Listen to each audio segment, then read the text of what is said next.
He thought he could disrespect me because I'm black. But he was wrong. What happened next wasn't just about one insult or one neighborhood. It was about standing tall, reclaiming dignity, and showing a community and the world that respect is not optional. This is my story of resilience, hope, and the power we all have to create change.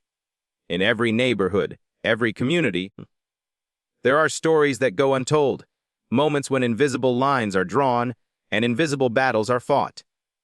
This is one of those stories. A story about what happens when prejudice meets perseverance, when disrespect meets determination, and when one man refuses to be defined by the ignorance of another. It began with a simple, yet deeply painful act, a dismissive look, a cutting remark, a moment meant to make me feel smaller, less than. But that moment sparked something far greater, a journey not just of personal dignity, but of community, courage, and transformation.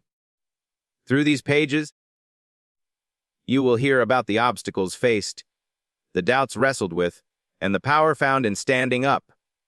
Not just for myself, but for every person who's ever been told they don't belong.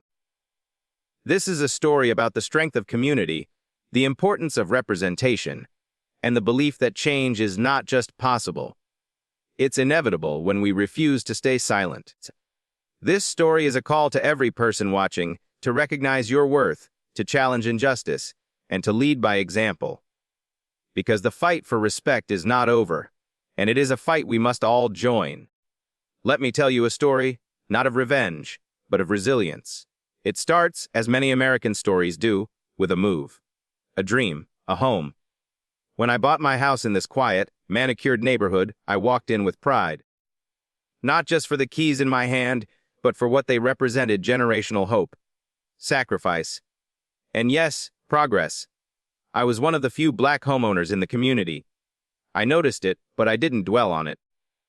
I was raised to believe that your character should speak louder than your color. I believed, and still believe, that dignity has no shade. But soon after I moved in, subtle things began to happen. I received an HOA violation for having a wreath on my front door. A wreath. Nothing vulgar, nothing political. Just a simple circle of flowers. Others had flags, signs, even garden gnomes. I said nothing. Then came complaints about my grass being half an inch too long. Letters about parking my car in my own driveway. Petty, precise, persistent. At first, I chalked it up to overzealous rules. But one afternoon, it was no longer subtle. I was returning from work. I stepped out of my car and the HOA president, an older white man in a golf cart, pulled up and said, "Muck, keep a certain standard in this community. You might want to start learning how things are done here." No introduction. No welcome. Just a warning, dressed in smug superiority. As if my presence needed to be corrected. I looked him in the eye and responded calmly, "I've read the rules. I'm following the rules, and I'm not going anywhere." He thought I would shrink. He thought I would get angry, make a scene, and play into the caricature he already had in his mind. But I didn't. Because change doesn't always come with noise. Sometimes it comes with unwavering dignity. I went home that night and did something powerful. I didn't just complain. I organized. I spoke with neighbors. I learned that others, too, had been harassed or silenced. Not just black homeowners, but elderly residents, single mothers, immigrants. The problem wasn't just race, it was power. So, we formed a committee. We attended the HOA meetings. We read the bylaws, challenged fines, exposed selective enforcement, and held people accountable, not with rage, but with resolve. 6 months later, we voted. That same HOA president who once looked down on me, replaced. Not by someone loud, but by someone fair. And in that moment, I saw what's possible when ordinary people do extraordinary things. When we choose hope over bitterness, action over apathy, and justice over silence. There are few moments in life that feel as weighty, as defining as standing in front of your first home, keys in hand, heart pounding with equal parts pride and disbelief. For me, that moment was the culmination of years of early mornings, long nights, careful budgeting, and even more careful dreaming. The house wasn't a mansion. It wasn't nestled in some exclusive, celebrity-laden zip code. But it had a yard, a modest porch, 2 stories, and a little tree in the front yard that leaned slightly to the left, as if it, too, was adjusting to a new beginning. More than anything, it had permanence. It had a presence. It was mine. Buying that home wasn't just about real estate. It was about legacy. My grandparents never had the chance. My mother worked 2 jobs to keep the lights on and never once asked for thanks. I watched her pay rent to landlords who barely acknowledged her existence. Fixing things herself, shoveling snow in boots that were too thin for the Chicago winters, scrubbing floors after midnight while humming gospel songs to herself to stay awake. That house was not just a structure of wood and drywall. It was proof. Proof that her sacrifices mattered. Proof that we could move forward. That we weren't stuck in the roles history had written for us. Proof that even with the weight of history, bias, and barriers, a black man could walk into a bank, sign a mortgage, and claim a slice of land in his own name. The neighborhood I moved into was tidy, picturesque even. Lawns were trimmed with precision. Driveways gleamed. Children rode bikes in Sax's sprinklers ticked in slow rhythm across perfect grass. The kind of neighborhood people work decades to reach. The kind some never believe they'll belong to. I didn't move in to make a statement. I moved in because I had earned it. I had done everything the way this country said I should. Go to school, work hard, stay out of trouble, build credit, save, invest. And when I finally crossed the threshold of that house for the first time, it felt like America itself had cracked open just wide enough to let a little more light in. My neighbors were mostly polite, so though I noticed the second glances, not hostile, just surprised, like maybe I was the real estate agent or a friend helping someone move in. One older couple stood at their window for nearly 20 minutes as I unloaded boxes from my car. A younger man walked by and asked if I was just visiting. I told him no. This was my home now. He gave a nod that felt more confused than congratulatory. But I didn't let it deter me. I believed in showing up with openness. I waved at neighbors, introducing myself. Complimentary lawns. I learned names. Gave cookies. I wasn't trying to win them over. I just believed that proximity can turn strangers into allies, and that kindness, when genuine, is its own quiet form of protest. My first night there, I stood out on the back deck, the stars overhead obscured only by the distant hum of porch lights and quiet traffic. I looked at my hands. These were hands that had fixed cars, typed R.A. summays, carried groceries home from a bus stop, and held younger siblings close when our world felt unstable. Now they held the keys to something we were never supposed to have. Because let's be honest, homeownership hasn't always been a level playing field. Redlining, discrimination in lending, predatory practices, biased appraisals. All of these didn't just happen decades ago. They still shape who gets to buy, where they buy, and how they're treated once they do. But that night, on that deck, I felt something stronger than fear. I felt presence. I felt the place. I felt like I had not just entered a new zip code, but a new chapter. One written in my own handwriting. And perhaps that's what the American dream truly is. Not a white picket fence or a 3-car garage, but the ability to claim space without asking permission. The ability to plant roots deep into the soil of a place that once told your ancestors they didn't belong. The ability to look your children in the eye and say, "This is yours too." It wasn't about showing off. It wasn't about proving anything to anyone else. It was about creating something solid in a world that too often felt unstable. It was about stepping forward, not in anger, but in purpose. Not in protest, but in promise. At first, it was easy to overlook. The letters, the notices, the odd looks. They came quietly, without drama, without confrontation. Like a steady drip from a faucet, not loud enough to call attention to, but just irritating enough to keep you from feeling fully at ease. These were not burning crosses or shouted slurs. They were not overt, not violent. No one said anything to your face that would get them fired or sued or posted on social media. No, it was much more polished than that. More institutional. More practiced. The first violation notice came 3 weeks after I moved in. It was about a wreath. A simple, seasonal wreath hanging on my front door, rustic twine, some fake leaves, so a small wooden sign that said, "Welcome." Nothing political, nothing provocative. Something you'd see at any craft store across America.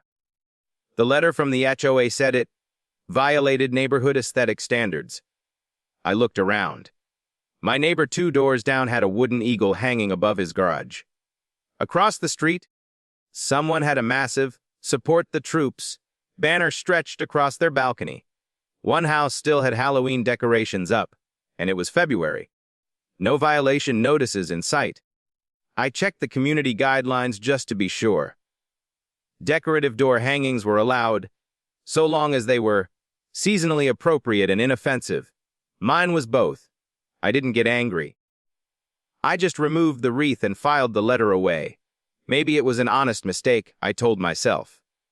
Maybe they just sent those things out by the book. But then came the second notice, this time about my lawn. According to the HOA, the grass was not in compliance with community landscaping expectations. I measured it. It was barely over 2 inches. Perfectly green, freshly mowed the weekend before. My neighbor's lawn, patchy, uneven. No notice. Next came the parking complaint, a formal letter this time. It said that my car was parked too close to the edge of the driveway and that I was creating visual disarray. Not blocking anyone, not on the sidewalk, not even touching the curb, just a little off-center. Apparently, that was enough to merit a written warning and a threat of fine. Again, I looked around. Other cars were routinely parked half on the grass. Some hadn't moved in days. No notes. No fines. No warnings. It began to dawn on me, not as a lightning bolt, but as a slow, creeping awareness that I was being watched differently, judged differently, held to a standard that others weren't. The letters weren't about the wreath or the grass or the driveway. They were signals carefully coded. You're being monitored.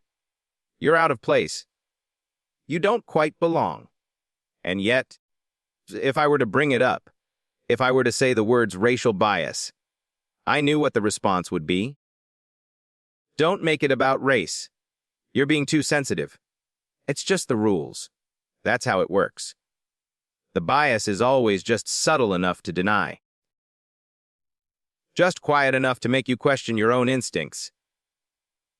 There's a special kind of exhaustion that comes from constantly trying to interpret the intentions of others. It's not the kind of fatigue that comes from running or lifting. It's heavier than that. It's mental, emotional. It's the wariness of trying to exist peacefully in a space where the rules aren't written with you in mind, but are enforced like they are. And the worst part isn't the letters. It's the silence. The neighbor who looks away instead of waving. The woman who clutches her dog a little tighter when you pass by. The man who nods but never smiles. The meetings you're not invited to. The whispers you catch just as you walk into the room. You start to wonder what they say about you when you're not around. You wonder what conversations happen at night, behind closed doors, where decisions are made that never make it into an email or a policy, but shape your life just the same. You also start to notice how much effort you put into making other people comfortable with your presence. You smile a little more. You dress a little sharper just to take out the trash. You wave first.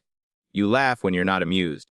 You work twice as hard to appear non-threatening in spaces that promise to be welcoming. It's not paranoia. It's a pattern. It's repetition. It's the familiar cadence of a long history dressed up in new clothes. Bias in a button-down shirt, prejudice with a clipboard. You recognize it not just in how you're treated, but in how quickly others rush to explain it away. There's a moment, sharp and unmistakable, when subtlety gives way to certainty, when the quiet undercurrent of discrimination finally breaks the surface, when someone stops hiding behind rules and regulations and instead chooses to confront you with their full assumption of superiority. That moment came on a Thursday afternoon. I had just pulled into my driveway after work. It had been a long day. One of those days where you carry the weight of meetings, decisions, expectations, all tucked behind a polite smile and a professional voice. I was wearing a button-down shirt, slacks, and dress shoes. My work badge still hung from my neck. I stepped out of the car and began pulling a briefcase and laptop bag from the passenger seat. That's when I heard the buzz of tires on the pavement and turned to see the HOA president approaching in his golf cart. Slow, deliberate, like someone arriving not to talk, but to deliver a message. He was an older white man, sun-spotted skin, dark sunglasses, and a baseball cap with the neighborhood's name embroidered on the front in clean white lettering. I had seen him before, at the HOA meetings, walking his dog or watering his lawn while eyeing the rest of us like a security guard surveying a crowd. He didn't start with a greeting, no introduction, no questions. Instead, he stopped the cart at the edge of my driveway, looked me up and down, and said, in a flat, measured tone, "We keep a certain standard in this community. You might want to start learning how things are done here." It hung in the air for a second. This sentence, cold and calculated. Not a suggestion, not a piece of advice, a warning. He didn't comment on anything specific. Not the lawn, not the wreath, not the car, no citation, no policy, just a declaration, a coded assertion of control, of power. A message that wasn't about behavior. It was about presence. About the discomfort of seeing someone like me living in a place where he didn't expect me to be. I felt something shift in that moment. The part of me that had been holding out hope. That maybe this was all a misunderstanding, maybe just overzealous rule enforcement, maybe people weren't actually treating me differently, began to burn away. Because there was no confusion here, no subtlety. Just a man who believed he had the right to remind me unprovoked that I didn't belong. That despite my mortgage, despite my profession, despite my adherence to every rule they wrote, I was still something he felt entitled to correct. He didn't raise his voice. He didn't curse. But make no mistake, it was disrespect, intentional, personal, meant to remind, meant to intimidate. And here's the thing, when people like him make comments like that, they often count on your silence. They expect you to freeze, to look down, to absorb it quietly, maybe with a forced smile or a nervous chuckle. They know that if you respond in anger, they can dismiss you as aggressive. If you protest, you're difficult. If you speak up, you're playing the race card. But I didn't give him any of that. I stood there, still holding my bag, still dressed in my work clothes, and I looked him square in the face. I didn't raise my voice. I didn't step forward. I didn't smile. I simply said, I've read the rules. I'm following the rules. And I'm not going anywhere. His face barely moved. Maybe he was surprised. Maybe he wasn't. Maybe he was so used to people folding under the weight of his authority that my calm confidence registered as resistance. But I wasn't there to prove anything. I wasn't going to let him dictate the tone of my presence. I wasn't going to feed the narrative that my anger would be more threatening than his entitlement. I knew that in his eyes. No amount of compliance would earn me the benefit of the doubt. But I wasn't looking for approval. I was standing on property I legally owned, in a neighborhood I contributed to just like anyone else. There was no mistaking what that moment was. It wasn't about a standard. It wasn't about neighborhood pride. It was about fear. His fear that someone who looked like me could stand in a place that people like him thought belonged only to them. And that fear made him bold enough to cross a line, to show his hand. Not just with words, but with posture, with presence. He didn't have to say the word, black, for me to hear it in every syllable. He didn't have to say, you people, for me to feel the weight of his intent. Because disrespect doesn't always come in loud insults or public outbursts. Sometimes it arrives quietly, under the banner of authority, wearing a neighborhood cap and a polite threat.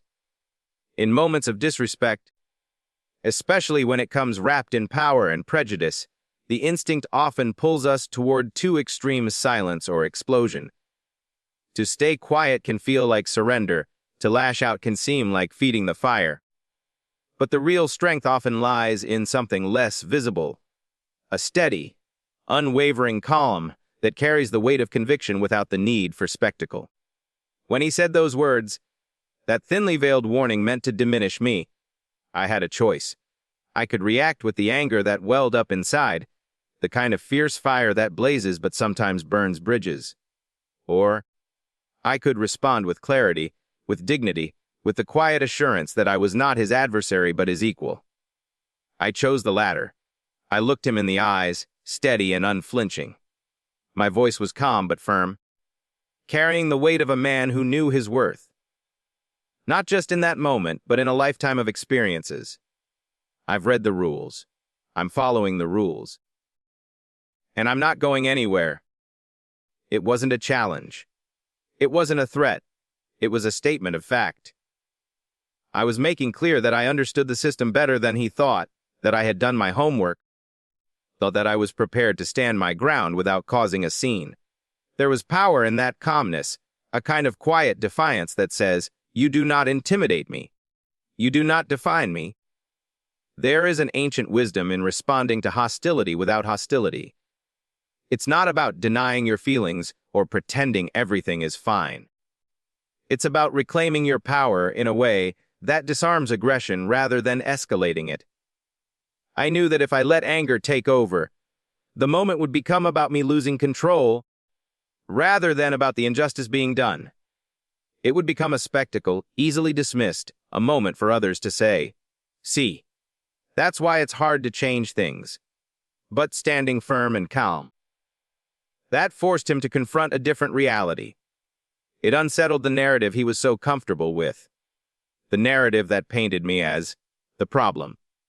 The moment hung between us like a taut wire. His gaze shifted briefly, a flicker of surprise or maybe frustration. For a second, I saw that he hadn't expected resistance. Not this kind, this steady, this confident. It reminded me of stories I'd heard from my mother and grandmother.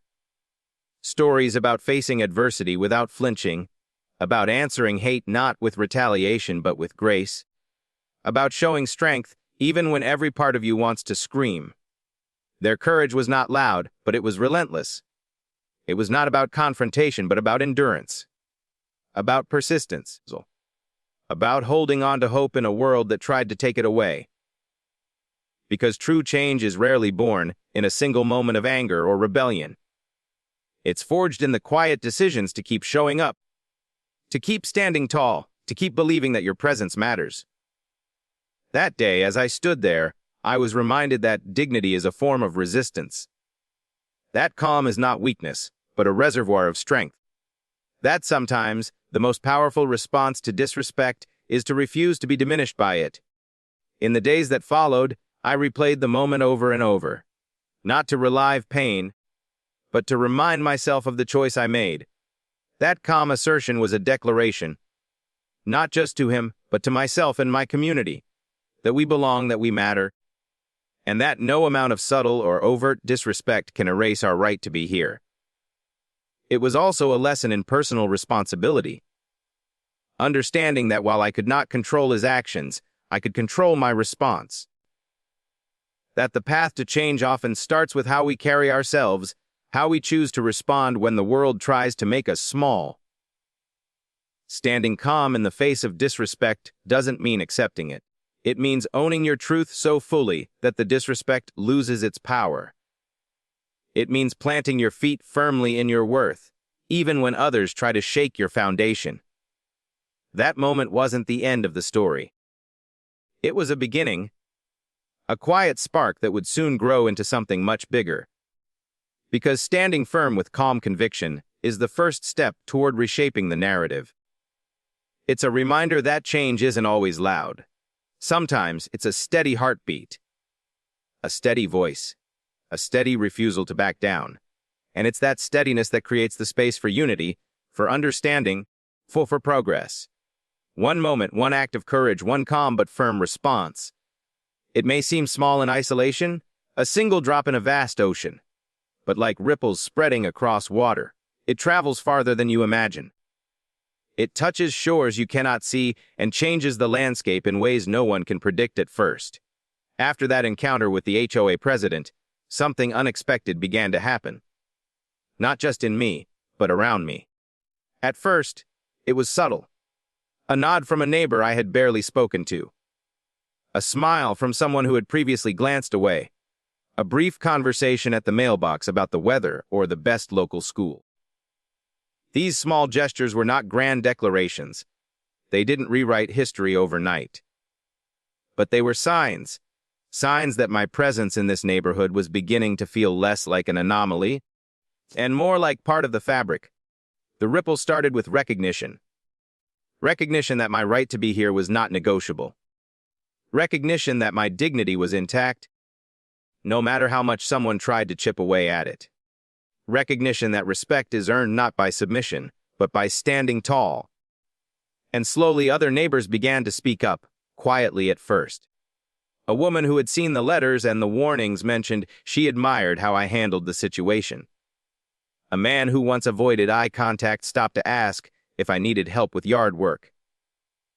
At a community meeting, voices I hadn't heard before joined the conversation. Voices of people who had been on the sidelines watching, waiting for someone to break the silence. I realized that the strength I showed in that moment gave others permission to be brave in their own ways.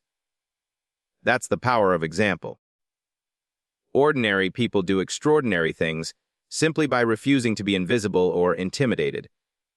People who, in their own quiet ways, challenge the narratives that say they don't belong, that their voices don't matter, so that their presence is a problem. These ripples don't just stop at personal interactions. They inspire conversations that shift mindsets and policies. The neighborhood HOA began to change. Meetings included discussions about fairness, inclusion, and transparency. Rules that had once been vague and selectively enforced started to be reviewed with community input. I watched as neighbors who had never spoken to each other before began to work together on projects, improving playgrounds, organizing block parties, planting community gardens. The very place that had seemed so rigid, so resistant to change, started to show signs of transformation. But the ripple wasn't just outward, it was inward, too. For me, it was a powerful reminder that standing firm isn't just about defending your own ground. It's about paving the way for others to follow. It's about creating a legacy of courage and dignity that transcends one person or one moment. I thought about the generations before me, the sacrifices they made, the battles they fought in silence or in the streets. I thought about the future, about the children who would grow up seeing a neighborhood that looked like the America we all hoped for.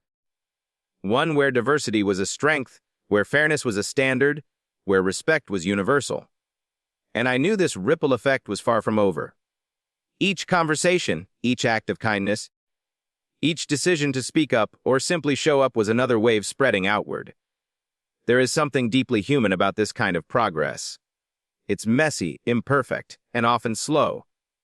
But it's real. It's grounded in everyday choices, how we treat each other, how we listen, how we stand in solidarity.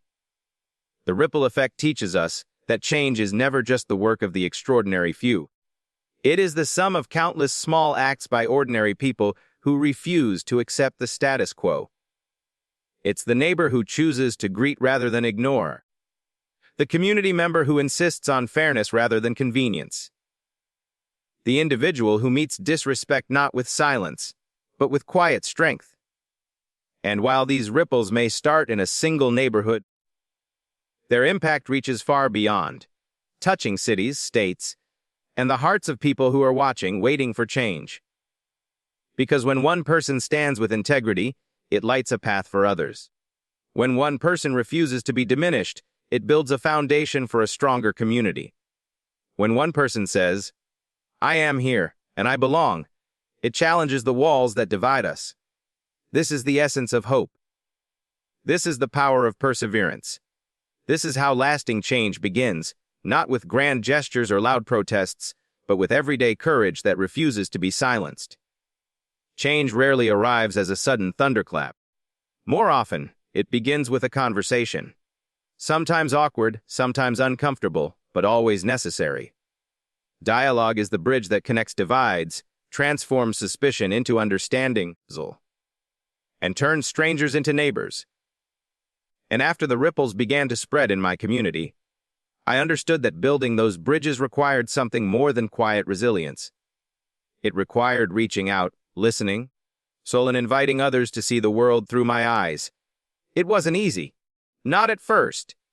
The same man who had confronted me on that Thursday afternoon, the HOA president, remained distant, guarded, his posture rigid whenever our paths crossed. Yet, beneath that surface, I sensed a complexity. Perhaps the same fear that fueled his disrespect was also a barrier to dialogue. Fear of change. Fear of the unfamiliar. Fear of losing control. I decided to break the silence. One weekend, after an HOA meeting, I approached him, not with accusations, but with questions. Questions about his vision for the neighborhood. Questions about his concerns. Questions about the rules he so zealously enforced. He was cautious, initially. His answers were clipped, defensive even. But over time, the conversation opened up. I listened without judgment, trying to understand his perspective. I shared my own, not as a confrontation, but as an invitation to empathy. It was during these exchanges that I realized something profound. Dialogue is not about winning. It's about humanizing each other. It's about peeling back the layers of bias and misunderstanding that separate us. There were moments when he expressed surprise at the realities I faced. When he admitted he hadn't considered how the policies he enforced might affect someone like me differently. When he acknowledged, hesitantly, that maybe the standards he championed weren't as fair as he believed. These moments didn't erase the past. They didn't undo the sting of disrespect. But they planted seeds of awareness. At the same time, other neighbors joined in. Some shared their own stories of feeling out of place, of facing barriers hidden beneath smiles and polite greetings. Others confessed their fears of change, their anxieties about community identity and safety. What emerged was not a neat resolution, but a tapestry of honest conversations, messy, complex, and real. These dialogues challenged assumptions on all sides and revealed shared hopes that often went unspoken, the desire for safety, for respect, for belonging. Building bridges through dialogue also meant listening to those who held different views without dismissing them outright. It meant acknowledging that fear and prejudice often come from ignorance, not inherent malice. It required patience and persistence to create a space where people felt safe enough to confront their biases. I began organizing informal gatherings, block parties, potlucks, neighborhood walks, where conversation flowed freely and naturally. These events became more than social occasions. They became opportunities to connect as human beings rather than stereotypes or titles. I saw neighbors who rarely spoke and exchanged stories over shared meals. I witnessed skepticism give way to curiosity and curiosity to genuine understanding. I watched as laughter broke down walls more effectively than any policy or meeting ever could. One evening, during a community barbecue, an elderly woman approached me. She said, "I didn't always understand you. But now I see you're just like the rest of us, wanting a safe home for your family." Her words reminded me that bridges are not built overnight, nor do they erase history. But they create pathways forward. Pathways that invite us to walk toward each other, even when the journey is difficult. Building these bridges also taught me about humility. About the willingness to admit when I didn't have all the answers. About recognizing that change is a collective effort, not a solo mission. It became clear that the power of dialogue lies not only in changing minds but in transforming hearts. It fosters empathy, the kind of empathy that moves beyond sympathy to a place of genuine connection. And in that connection, communities begin to heal. They begin to envision a future where diversity is celebrated, where differences are strengths, and where respect is the foundation of every relationship. This was not a quick fix. There were setbacks, misunderstandings that sparked frustration, old prejudices that resurfaced, moments when dialogue stalled. But the commitment to keep talking, to keep listening, to keep building was itself a victory. Because every bridge built was a statement against division. So every conversation held was a rejection of silence and avoidance. Through dialogue, I saw neighbors become allies. Strangers became friends. And a community once divided began to imagine a shared future. One grounded in mutual respect, understanding, and hope. The process of building bridges reminded me that change begins with connection. That the most powerful tool against fear is conversation. That unity is forged not by ignoring differences but by embracing them. And that in every community, no matter how entrenched the challenges, there is always the possibility for transformation when people choose to listen and to speak with open hearts. In the journey toward respect and equality, perseverance is the quiet engine that drives progress forward. It is the steady heartbeat beneath the storm, the unyielding force that keeps us moving when every step feels heavy and every door seems closed. After that initial confrontation, after the first ripples of change and the beginnings of dialogue, it became clear to me that perseverance would be the true test of my resolve and of the community's willingness to grow. Perseverance means waking up every day with the determination to stand firm in your dignity, even when the world tries to tell you that you don't belong. It means facing setbacks without surrender and finding strength in the knowledge that change rarely comes quickly or easily. In those early weeks and months, the path was far from smooth. The HOA president's passive resistance persisted, his polite distance a constant reminder that acceptance was not yet fully earned. Some neighbors who had initially offered quiet support retreated when confronted with criticism from others. Old biases, though challenged, did not vanish overnight. I remember nights lying awake, wrestling with the weight of frustration and doubt. It's hard to stay patient when the very place you call home feels like a battleground. It's hard to remain hopeful when every small victory seems shadowed by lingering prejudice. But perseverance is not simply endurance, it's purposeful endurance. It's the choice to rise again and again.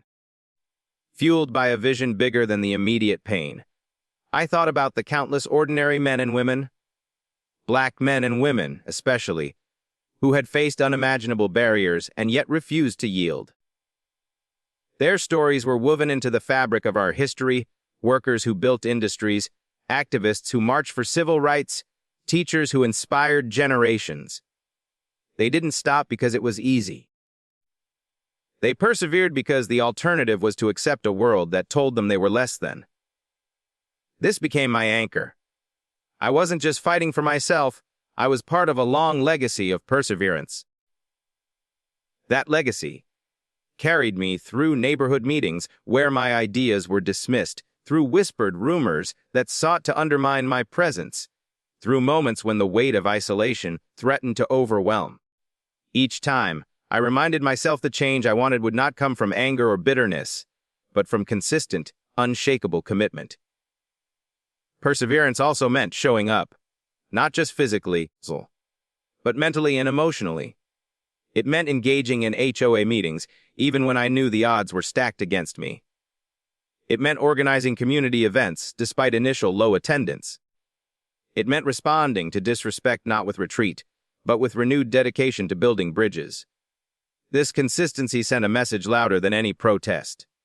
It said, I am here to stay. I am here to contribute. I am here to build. And slowly that message began to resonate. Neighbors started to see me not as an outsider or a challenge, but as a fixture of the community. The ones who had been hesitant to engage began to join discussions. The tone of meetings shifted, still imperfect, but moving toward openness. The HOA president himself, while still cautious, began to listen more and speak less. Perseverance is a long game. It demands resilience not only from those who face injustice, but from allies willing to stand beside them. I was fortunate to find neighbors who shared my vision and committed to this ongoing work. Together, we learned that setbacks were inevitable. There were moments when progress stalled, when old patterns reasserted themselves, when fatigue threatened to set in. But those moments became opportunities for reflection and renewal rather than defeat. I also learned that perseverance requires self-care and community care.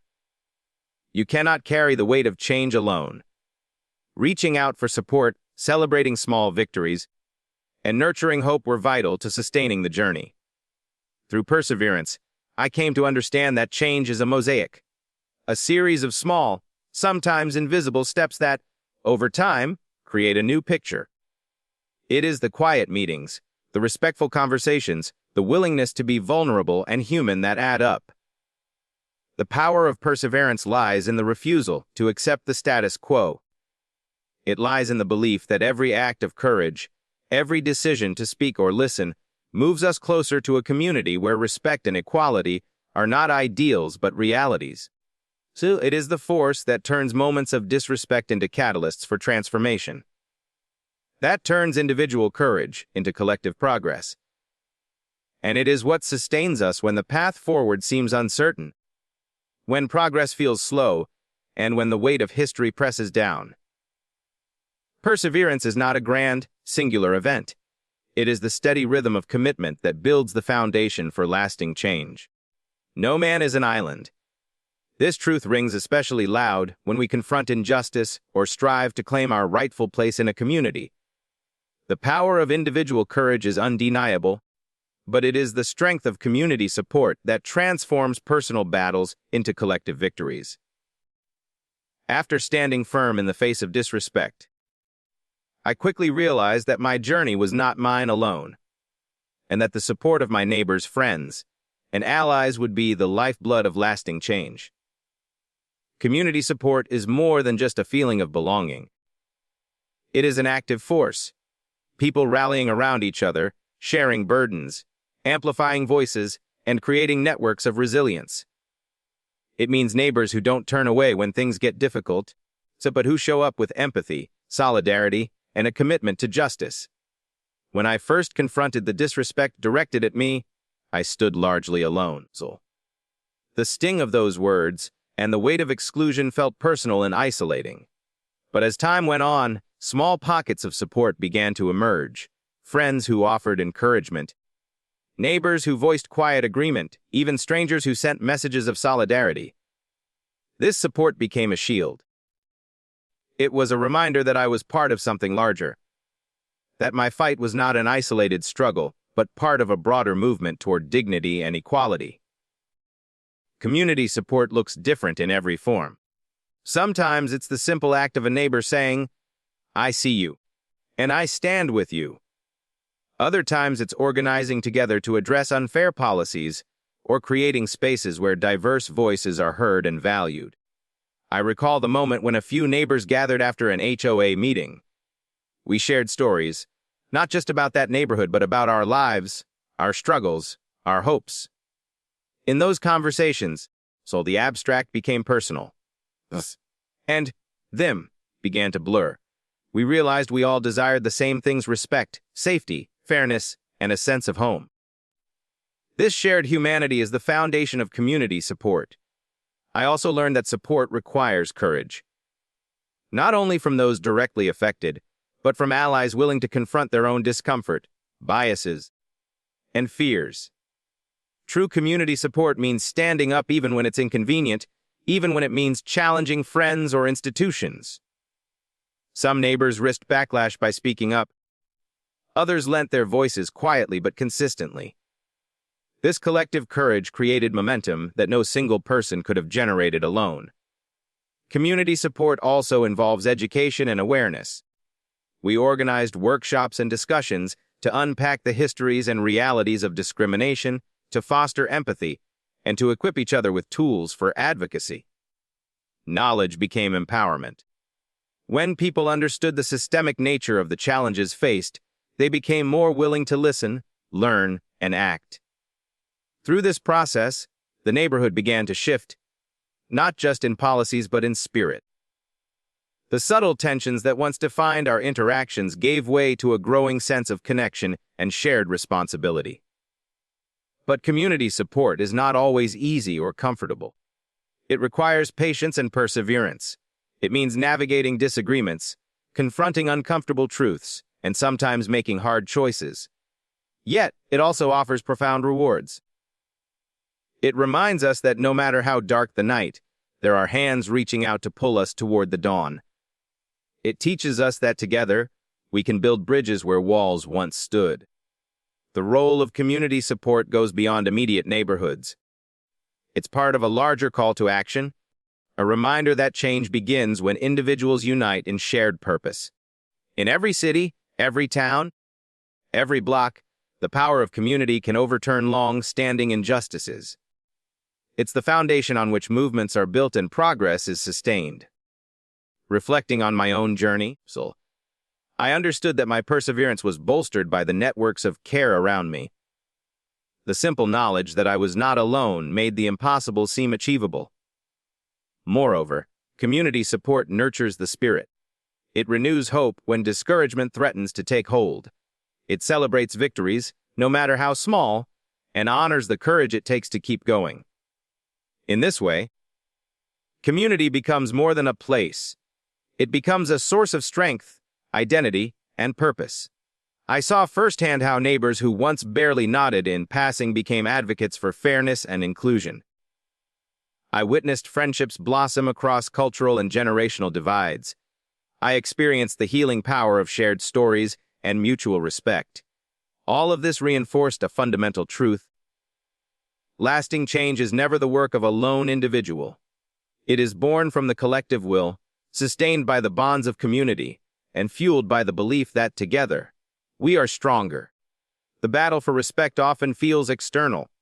The harsh words, the dismissive glances, the systemic barriers. But some of the toughest battles are the ones we fight within ourselves. After enduring disrespect and exclusion, the seed of doubt can take root in even the strongest hearts.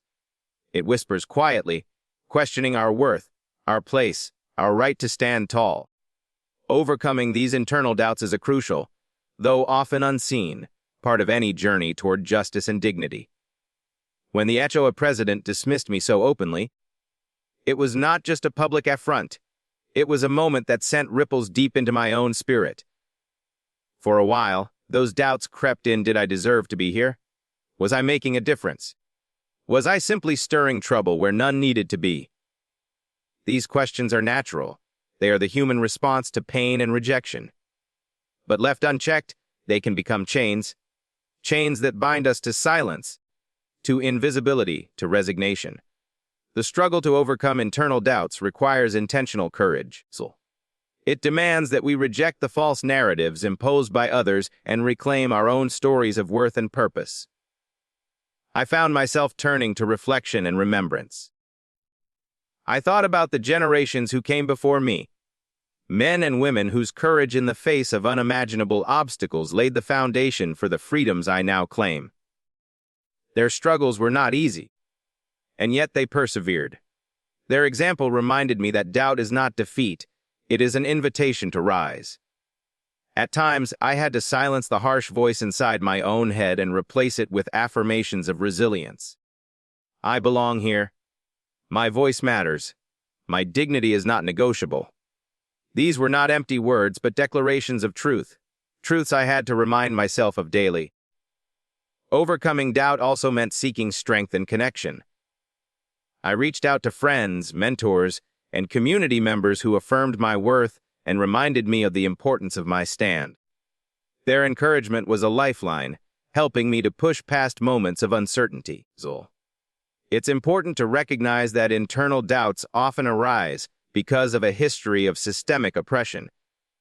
A history designed to make people like me question their value and their rights. But awareness of this history can be empowering. It helps to see doubt not as a personal failure, but as a conditioned response to a world that has too often said no, when it should have said yes. I also learned that overcoming doubt is a process, not a single event. There were days when confidence surged, and days when it faltered. This ebb and flow is part of being human, especially when challenging entrenched systems. What mattered was the commitment to keep moving forward, to refuse to be defined by fear or hesitation. Each step taken in faith, no matter how small, built a foundation stronger than doubt.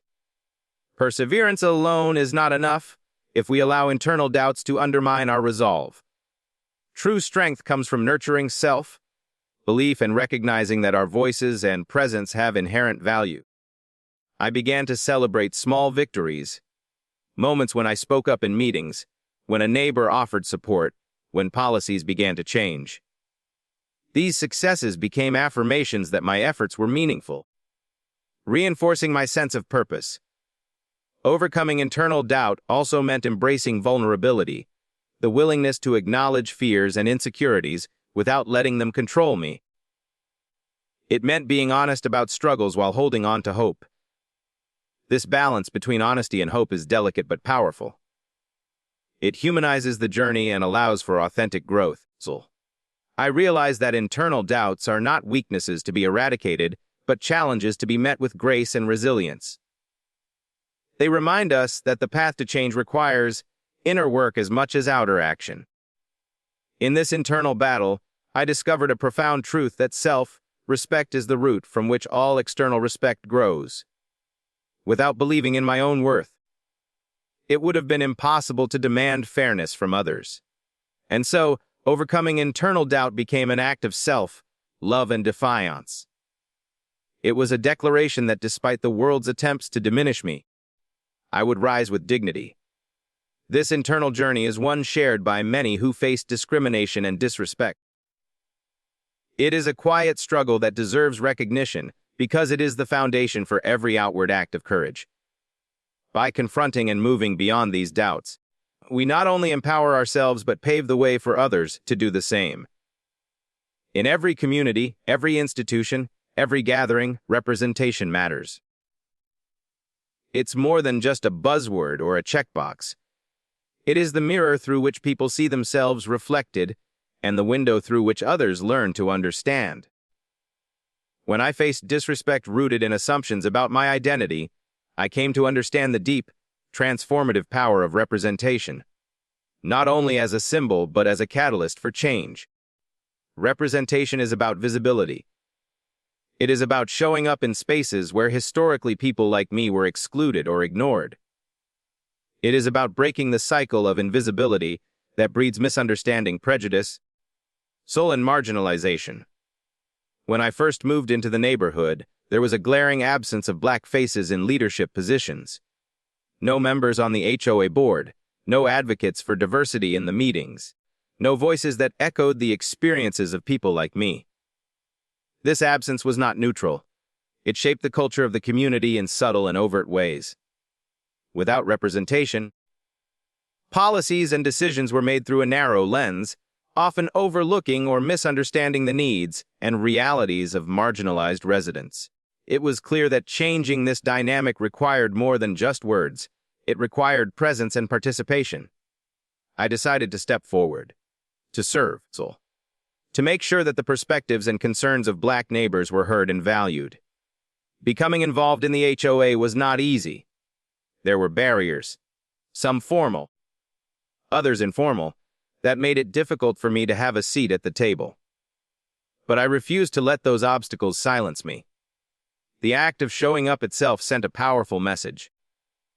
It challenged assumptions about who belonged and who could lead.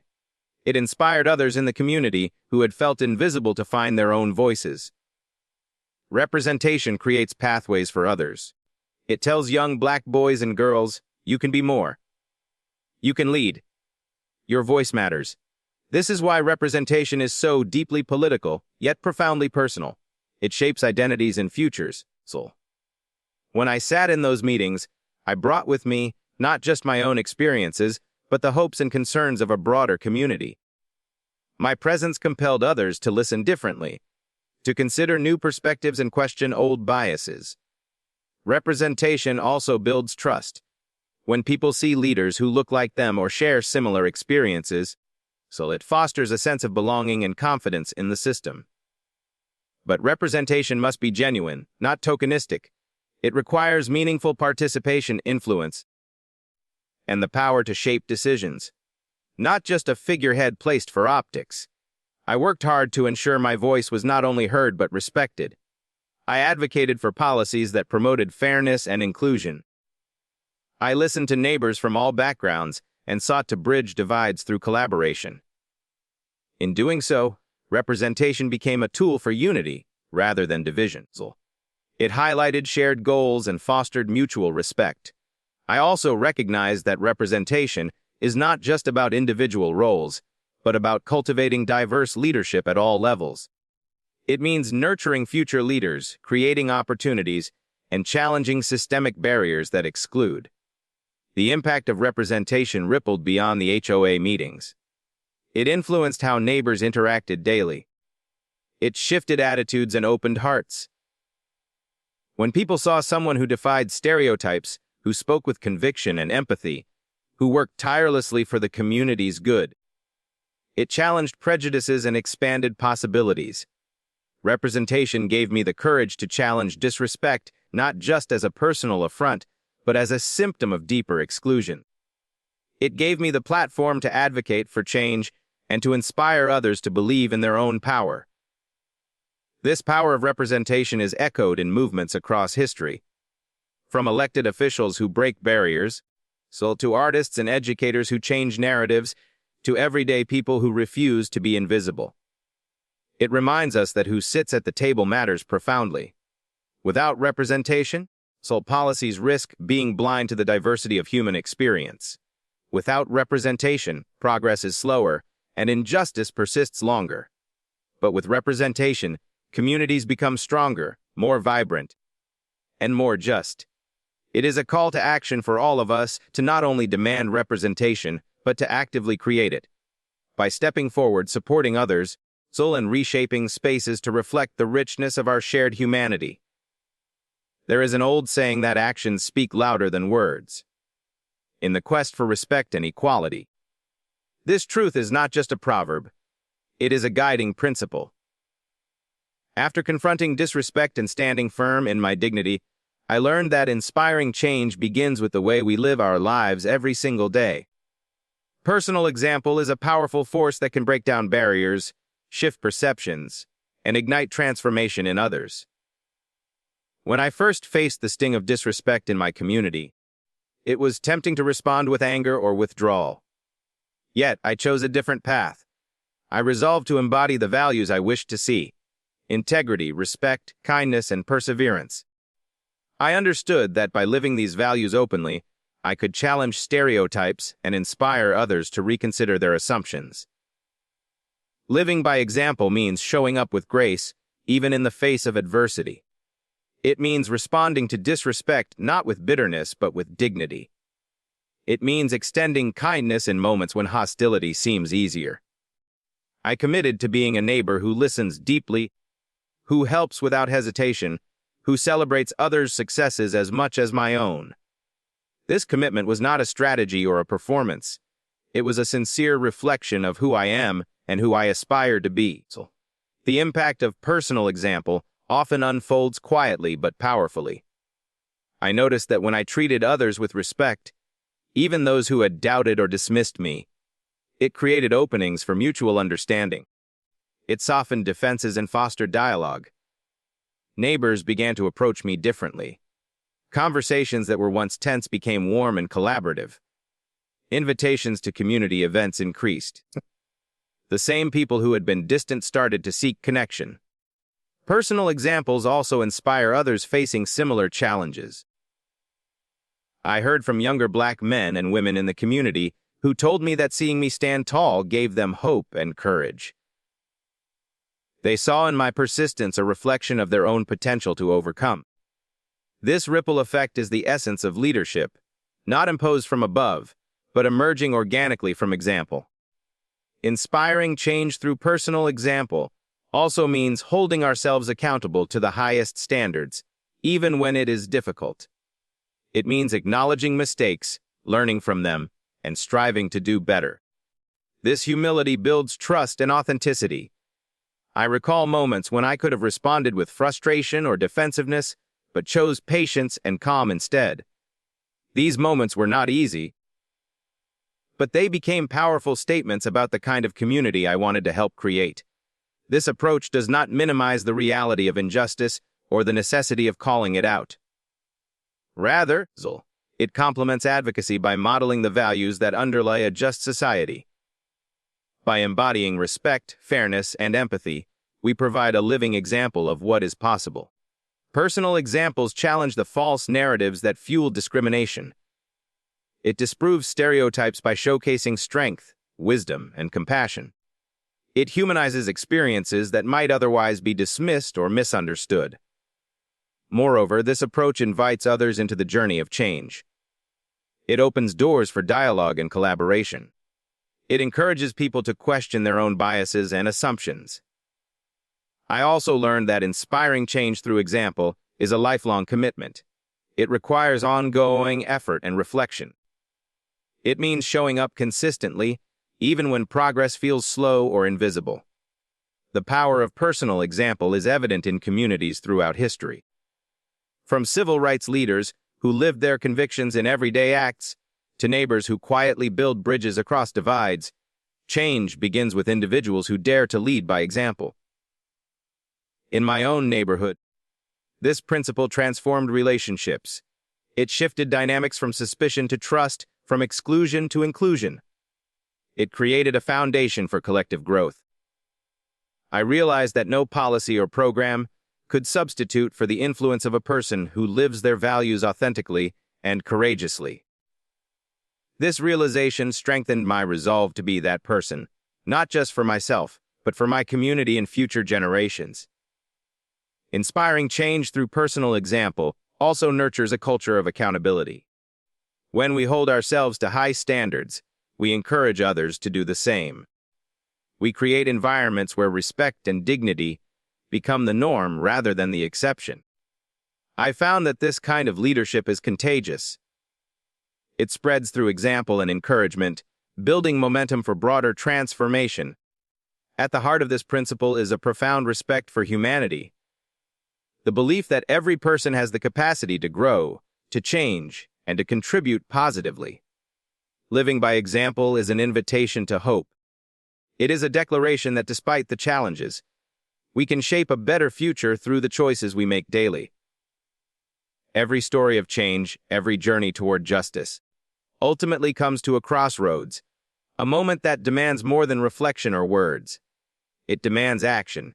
The experiences I faced, the disrespect I endured, and the perseverance I embraced all led me to understand one undeniable truth: change is not just hoped for, it must be actively pursued. The call to action is a summons to each of us, to step beyond comfort and complacency, to transform hope into deeds, and to build the future we envision.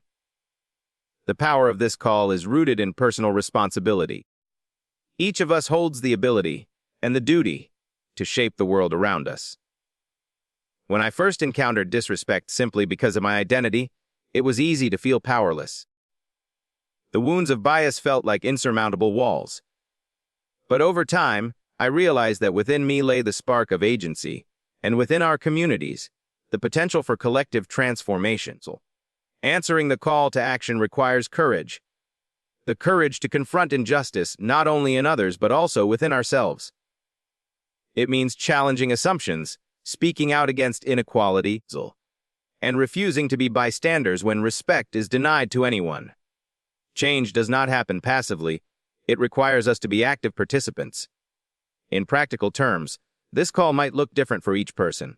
For some, it may mean standing up in difficult conversations, breaking the silence that allows disrespect to fester. For others, it may mean volunteering time, resources, or expertise to support causes that promote equity. It might mean voting with intention, advocating for policies that foster inclusion, or mentoring the next generation of leaders. But no matter the form, the essence remains the same: action rooted in conviction, fueled by hope. I found that embracing this responsibility transformed my experience from one of frustration to one of empowerment. When I shifted from feeling like a victim of disrespect to becoming an agent of change, the narrative itself changed.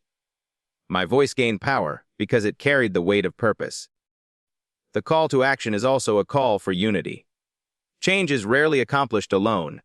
It calls on us to build alliances across differences, to find common ground in shared values, and to foster empathy. It reminds us that our destinies are interconnected and that lifting one person lifts us all. Throughout this journey, I witnessed how communities who embrace collective action can move mountains. When neighbors who once kept distance come together to advocate for fairness, when people of different backgrounds unite to demand justice, the power of their combined voices becomes undeniable. Moreover, the call to action is a challenge to our endurance. Change is often slow, filled with setbacks and disappointments. It requires sustained effort, resilience in the face of obstacles, and a willingness to continue when progress is not immediately visible. I learned that hope without action is wishful thinking. To build a future of respect and inclusion, we must commit to persistent, deliberate work. This includes educating ourselves and others, confronting uncomfortable truths, and creating spaces where all voices are welcomed. The call to action invites us to be architects of the future rather than spectators. It asks us to imagine what is possible and to invest our time and energy into making that vision real. In this, we honor those who came before us, those who fought battles for freedom and equality, often at great personal cost. We carry forward their legacy by refusing to accept the status quo and by daring to dream bigger. Answering this call also requires humility, an acknowledgement that none of us has all the answers, but that together, through listening and learning, we can forge paths forward. It invites collaboration rather than division and dialogue rather than silence. The call to action is an invitation to step into leadership in whatever form we can. Whether it is leading by example, raising awareness, or organizing for change, every contribution matters. When I embraced this call, I realized that the story was no longer about one man's experience, but about a community's journey toward justice. It became clear that respect, once denied, could be reclaimed not through anger but through collective, purposeful action. This understanding deepened my commitment to stand not only for myself but for others who continue to face similar challenges. It strengthened my resolve to use every opportunity to inspire change. The call to action also extends beyond immediate surroundings.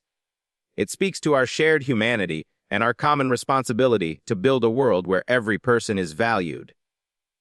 In this light, each act of courage, every moment of advocacy, every step taken toward inclusion becomes part of a larger movement, a movement that redefines what is possible. The journey I've shared is not just my story. It is a story shared by countless others who have faced disrespect and prejudice simply because of who they are. It is a reminder that the struggle for dignity is deeply personal, yet profoundly collective. When we refuse to be silenced, when we rise above internal doubts, and when we lead by example, we begin to reshape not only our own lives but the communities we call home. Change does not come easily or quickly. It demands courage, persistence, and above all belief in ourselves and in each other. It calls on us to move beyond anger and fear, to embrace empathy and understanding, and to recognize the power each of us holds to make a difference. Representation matters because it gives voice to the unheard. Unity matters because it turns isolated fights into a movement. Personal responsibility matters because the future depends on what we do today, not tomorrow. So I challenge you, stand tall in your own truth. Speak up when injustice appears. Lead with compassion and integrity. The road ahead will have challenges, but together we can build a future where respect is not a privilege for some, but a right for all. Remember, every action counts. Every voice matters. Every one of us has the power to inspire change. Let us carry this truth forward, not just in moments of conflict, but every day in every space we inhabit. Because when we do, we don't just change our stories. We change the world.